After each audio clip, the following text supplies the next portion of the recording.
Welcome, ladies and gentlemen, and welcome to Raw. Your host, Ju, here with you, and this program is brought to you by THQ. And this next match is high stakes in the figurative and the literal sense, because it is for the World Heavyweight Championship, the World Wrestling Federation Championship, held by the British Bulldog.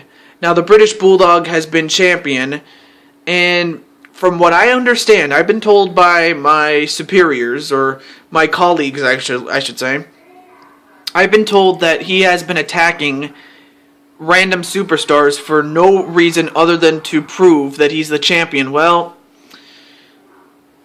this is his chance to put up or shut up, because he's now going to be in a ladder match against the Undertaker and Bowser. And you cannot get any tougher than that.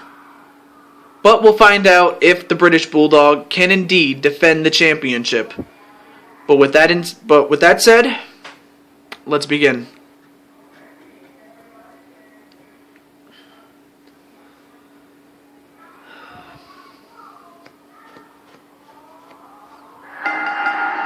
Alright, we're off. And already a clothesline onto the British Bulldog, as he is attacked by both the Undertaker and Bowser. I mean, Bowser may not be the tallest, but he's definitely the biggest at 500 pounds. I mean, we saw Paul White, also 500 pounds, but right now Bowser gonna get the ladder, and he's gonna probably try to win, while the Undertaker and the British Bulldog are busy fighting each other. But it looks as if, Bowser's going to get his hands on the championship if the British Bulldog and the Undertaker don't do something about it. And, oh, wow, Bowser almost slipped off. And just barely stopped him, did the British Bulldog, as Bowser fell off the ladder and onto the floor. But it looks like he's going to climb the ladder again. And he's got his hands on the championship again. And the British Bulldog stopped him again. But the Undertaker not keeping his eyes on the prize. Although I think the ladder is a bit too far away from the championship now. But Bowser did the right thing. I mean, he went after the championship while the other two were distracted. And then a clothesline, this time to Bowser.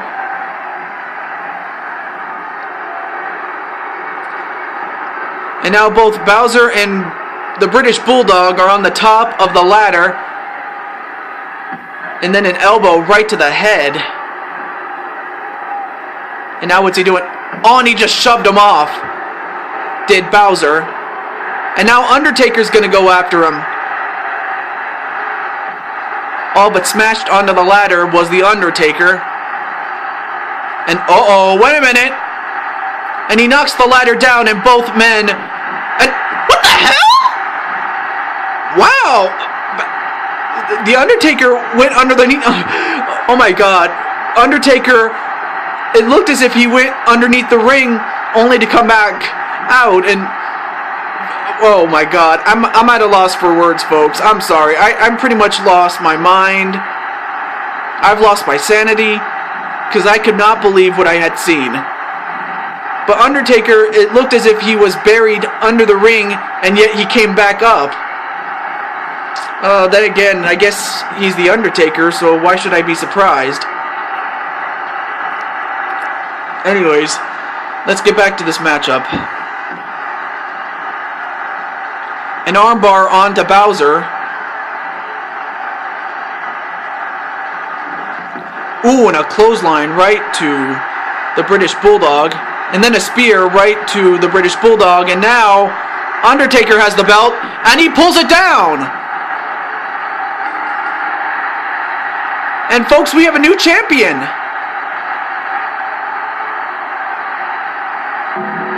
And the winner and new World Wrestling Federation champion, The Undertaker. And I have to say, for everybody else in the locker room looking to become the World Wrestling Federation champion, folks, it's a dark day in hell. It's a dark day because the Undertaker is now the champion. And folks, who the hell is going to stop the Undertaker? Very few men can do it, but who is going to do it? Undertaker is now the new World Wrestling Federation champion, and yet he also has a matchup upcoming along with his brother Kane to win the tag team championships of the world. But that will be yet to be seen and yet to be what's the word I'm trying to think of? It's yet to be determined if Undertaker and Kane will win the tag team championships. But Undertaker is now the new World Wrestling Federation champion. My question is, who's going to stop him? But we still have one more match yet to come. Stay tuned.